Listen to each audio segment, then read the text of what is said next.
Next question में हमको पूछा हुआ है कि if you are given specimen that what are the steps that you would follow to classify it? Okay, class 11 chapter number 4 animal kingdom का ये question है, एनसीईआरटी सॉल्यूशंस के क्वेश्चन है। क्वेश्चन नंबर है ये 2 आपका एक्सरसाइज के अंदर में आप देखोगे तो नंबर 2 में ये क्वेश्चन पूछा हुआ है।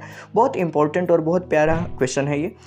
तो पूछा है कि अगर आपको एक स्पेसिमेन दे दिया जाए, ओके, फॉर एग्जांपल मुझे एक ऑर्गेनिज्म दे दिया, एक सीसी के अंदर या फिर एक बोतल के अंदर फॉर्मेलिन डाल करके वो पैक है, और हमको बोला कि आपको इसको क्लासीफाई करना है, अलग अलग क्राइटेरिया रख करके आपको इसको क्लासीफाई करके दिखाना है। तो आप उसमें कौन कौन सा क्राइटेरिया लोगे? ओके, अब इसका आंसर देखो, एकदम पॉइंट वाइज दिया हुआ है। There is a certain common fundamental features that help in a classification of the living organism. The features can be use to classification are as follow. यहाँ पे नीचे आपको फीचर्स दिख जाएंगे। On the basis of this feature we can classify the specimen in respective category. तो आपको total 5 category दिखाऊंगा मैं, जिस 5 कैटेगरी के बेसिस पे आप पर्टिकुलर एक ऑर्गेनिज्म को क्लासीफाई कर सकते हो, और वो किसी भी टाइप का है, आपको पता चल जाएगा कि उसके क्लासिफिकेशन के जो मेथड्स होते हैं वो कैसे होते हैं। ठीक है, सबसे पहला आता है कि लेवल ऑफ क्लासिफिकेशन। सबसे फर्स्ट तो आपको ऑर्गेनिज्म को देखना है कि उसमें किस किस लेवल तक का डेवलपमेंट हुआ है। फॉर एग्जांपल वो सेलुलर लेवल तक है, टिश्यू लेवल तक है, ऑर्गन लेवल तक है, यानी उसमें ऑर्गन्स विजिबल हैं तो वो ऑर्गन लेवल पे आएगा, ऑर्गन्स विजिबल नहीं है तो वो ऑर्गन लेवल पे नहीं आएगा। ओके, अगर वो टिश्यू लेवल पे है तो मतलब उसके अंदर सेल्स का ग्रुप है। ओके, बॉडी कैविटी आपको देखना है कि उसकी body cavity whether it is present और इट इज़ अब्सेंट। तो सबसे पहला चीज़ आपको देखना है कि वो सेल है, टिश्यू है, ऑर्गन है, तीनों में से एक। फॉर एग्जाम्पल मान लेते हैं कि टिश्यू सिस्टम है, यहाँ पे बॉडी कैविटी हम मान लेते हैं एब्सेंट है।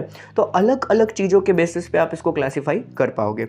नेक्स्ट चीज़ जो है आपका टाइप्स ऑफ बॉडी सिमेट्री। आपको बॉडी सिमेट्री देखनी है कि दोनों साइड से इक्वल है कि नहीं। फॉर एग्जांपल यहाँ जो दोनों साइड होता है वो सेम होता है तो हम उसको बोलते हैं बाइलेटरल, या फिर नहीं है तो उसको बोलेंगे रेडियल।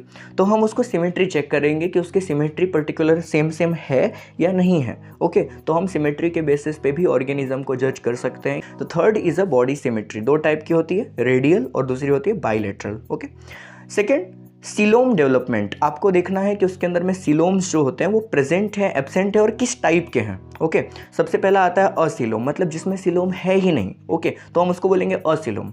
जिसके अंदर में सीलोम तो है पर वो सीलोम जैसा फंक्शन करता है पर वो पर्टिकुलर ट्रू सीलोम नहीं है, यानी डेवलप्ड सीलोम नहीं है, तो उसको हम बोलते हैं शूडोसीलोम, यानी शूडो का मतलब होता है नकली सीलोम। ओके, फिर होता है ट्रू सीलोम। ट्रू सीलोम का मतलब कि उसके अंदर में सच में सीलोम है और वो प्रॉपर वर्क करेगा, फंक्शनिंग है, तो हम उसको बोलेंगे ट्रू सीलोम। ओके, फिर आता है तुम्हारा टाइप्स ऑफ ट्रू सीलोम, यानी ट्रू सीलोम में भी 2 टाइप होते हैं।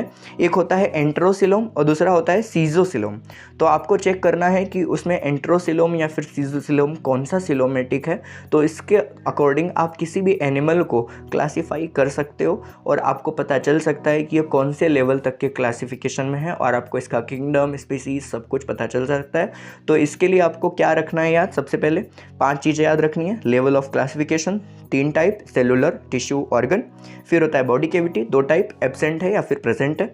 इसके बाद आपको देखना है बॉडी सिमेट्री, रेडियल है या फिर बाइलेटरल है।